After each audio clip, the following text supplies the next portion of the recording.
காலத்தின் சக்கரம் உருண்டு கொண்டே இருக்கின்றது. வருடங்கள் ஓடிவிடுகின்றன.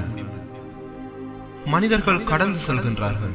ஆனால் சில நிலப்பரப்புகள் மட்டும் தங்களுக்குள் உறைந்து போன வரலாற்றை சுமந்து கொண்டு அப்படியே நிற்கின்றன. அப்படியொரு நிலம்தான் முள்ளிவாய்க்கால். நான் இப்போது நின்று கொண்டிருப்பது வெறும் மண்ணில் அல்ல, ஈழத் தமிழர்களின் கண்ணீரும் செந்நீரும் உறைந்து கிடக்கும் ஒரு பெருஞ்சாட்சியத்தின். உலக வரைபடத்தில் இது ஒரு சிறிய கடலோர கிராமம். ஆனால் தமிழர்களின் வரலாற்றில் இது என்றுமே ஆறாதபடி. இந்த மண்ணில் கால் பதிக்கும் போதே நெஞ்சுக்குள் ஒரு பாரம் இறங்குவதை எவராலும் தவிர்க்க முடியாது. இங்கு வீசும் காற்றில் ஏதோ ஒரு மௌன கதறல் இன்னும் ஒலித்துக் கொண்டே இருப்பது போலவும்.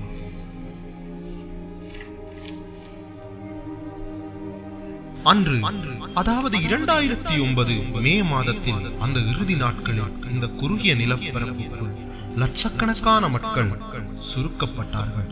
தங்குவதற்கு இடமின்றி, உண்பதற்கு உணவின்றி, குடிப்பதற்கு ஒரு துளி நீரின்றி மரணத்தின் நிழலில் அவர்கள் வாழ்ந்த அந்த நாட்களை இந்த மண் இப்படித்தான் தாங்கிக் கொண்டது.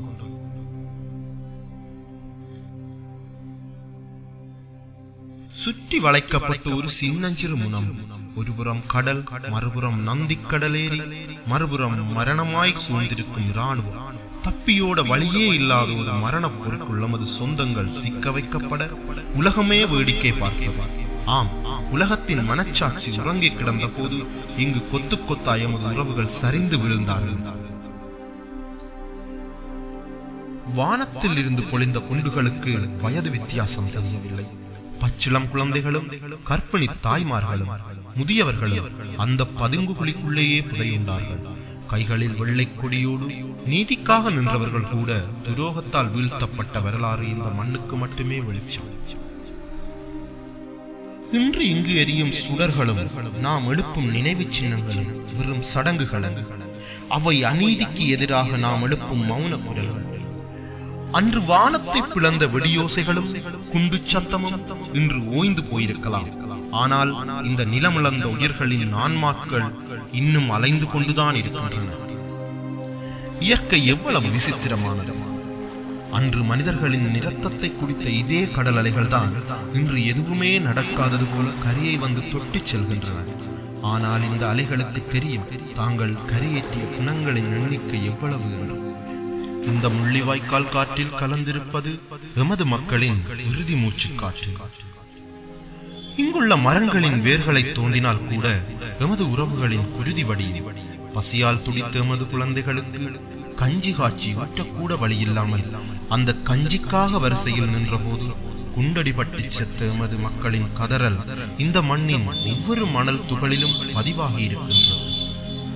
வரலாறு எப்போதும் வென்றவர்களால் மட்டுமே எழுதப்படுவதில்லை.